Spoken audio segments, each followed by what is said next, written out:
आपको इसमें संस्कार विधि में विवाह में एक बड़ा अच्छा प्रकरण आता है, उसका मंत्र है, देखो, यच्च केशेषु पापकम ईक्षते रुदिते च यत्तानि ते पूर्णाहुत्या सर्वाणि शमयाम्यहम स्वाहा। क्या मतलब है इसका? यहां विवाह संस्कार के बाद बोले भाई आप काम तो हो गया पक्का, अब कोई फेरबदल का झगड़ा तो है नहीं। अब क्या होगा?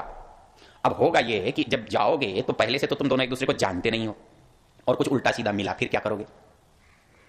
इसको यूं समझो कि यहां तो इन्होंने होटल से खाना मंगाकर आपको खिला दिया और कहा कि बेटी ने बनाया है, आपको बहुत अच्छा लगा, तो आपने घर में जाकर कहा बनाना,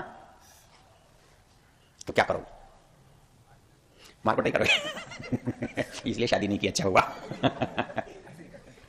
अच्छा इसका उल्टा हो जाए, आदमी ने बहुत बड़ी बड़ी गप्पे मारी थी, मेरे पास इतना पैसा है, उतना है, ऐसा है, ये है, वहां ना मिले तो तुम क्या करेगी, वो क्या करेगी? तो वहां के लिए ये मंत्र काम आते हैं। दंतो दंतेषु आरोकेषु हस्तयो पादयोश्च यत्तानि ते पूर्णाहुत्या सर्वाणि क्षमयाम्यहम स्वाहा। 4-6 मंत्र हैं ये। वो कहता है कि तुम्हारी जो भी न्यूनता, शारीरिक हो, मानसिक हो, बौद्धिक हो, कैसी भी हो, आज के बाद वो मेरे लिए आलोचना का विषय नहीं है।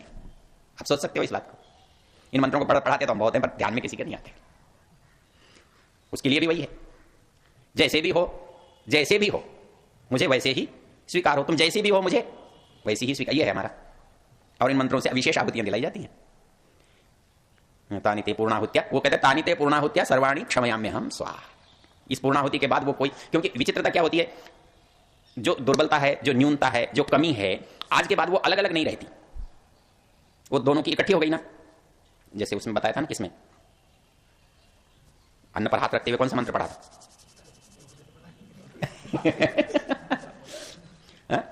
अन्नम प्राणस्य षड्विंश तेन त्वा बध्नामि।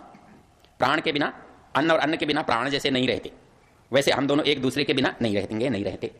तो वो दोनों क्या होगा, यदेतत् हृदयम यदस्ति हृदयम मम तदस्ति हृदयम तव, यदस्ति हृदयम मम तदस्ति हृदयम तव। जो तुम्हारा हृदय वो मेरा हृदय, जो मेरा हृदय वो तुम्हारा हृदय। अब एक है, अब एक है तो अपराध किसका किसको डालोगे?